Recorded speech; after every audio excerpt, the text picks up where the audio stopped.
Hello, hello, bienvenue sur le podcast Les choses de la vie. Les choses simples sont belles, partageons des ondes positives et profitons pleinement de chaque instant que nous offre la vie. J'espère que mon contenu te plaira et je te dis à très vite. Aujourd'hui, on commence par une question que tout le monde s'est posée au moins une fois dans sa vie. Qu'est-ce qui fait qu'on est immédiatement attiré par quelqu'un? Est-ce vraiment la beauté physique qui domine tout ou est-ce qu'il se passe autre chose, quelque chose de plus subtil, de plus profond? On va démêler ça ensemble et je vous préviens, vous allez peut-être reconsidérer ce que vous pensiez savoir sur vous-même. On dit souvent que ça passe ou ça casse, en quelques secondes. Et c'est vrai, les études le confirment. On se forge une première impression en moins de 100 millisecondes, moins d'une seconde. Mais voilà, ce qu'on oublie souvent. Cette impression initiale ne repose pas uniquement sur le physique. Des chercheurs en psychologie sociale ont montré ce que l'on capte d'abord, c'est une combinaison de signaux. La posture. Comment est-ce que vous vous tenez dans l'espace?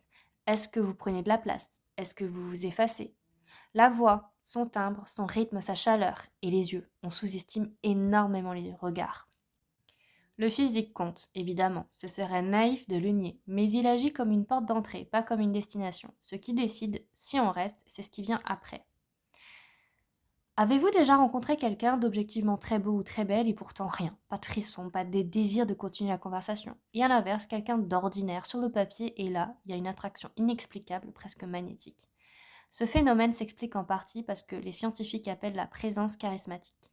C'est pas de la magie, c'est un ensemble de comportements qui signalent à votre cerveau cette personne est vivante, confiante, authentique, et le cerveau humain est câblé pour trouver ça irrésistible.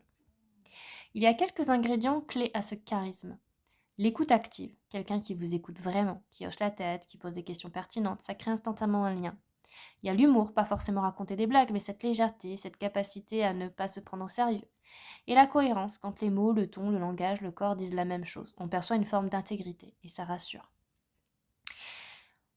Il y a également le rôle de l'odeur. On ne peut pas parler d'attraction sans aborder ce sujet, qu'on évite un peu parce qu'il est animal, l'odeur. Les études ont montré que nous sommes biologiquement attirés vers les personnes dont le système immunitaire est différent du nôtre. C'est l'instinct de survie de l'espèce, et on ne le choisit pas consciemment, mais ça joue. Et c'est pour ça, parfois, qu'on est dans un rapport charnel. On a du mal à expliquer pourquoi cette personne et pas une autre, parce que la réponse est en partie dans notre biologie. Et paradoxalement, on est aussi attiré par ce qui nous ressemble. Les mêmes références culturelles, les mêmes valeurs, une façon similaire de voir le monde. Le vieux dicton, les contraires s'attirent. Et en réalité, un mythe statistiquement infirmé, ce qui fonctionne sur le long terme, c'est un socle commun.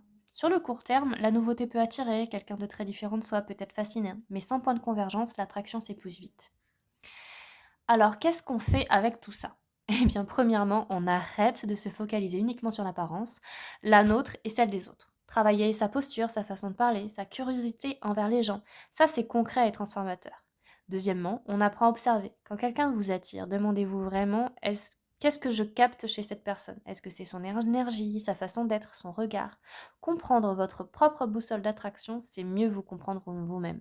Et enfin, la prochaine fois que vous rencontrerez quelqu'un pour la première fois, rappelez-vous que vous êtes évalué, évaluante et évaluant en moins d'une seconde, mais que cette seconde ne raconte qu'un tout petit bout de l'histoire et le reste, c'est vous qui l'écrivez. J'espère que cet épisode vous a plu, je vous dis à très vite pour un nouvel épisode et en attendant, prenez bien soin de vous.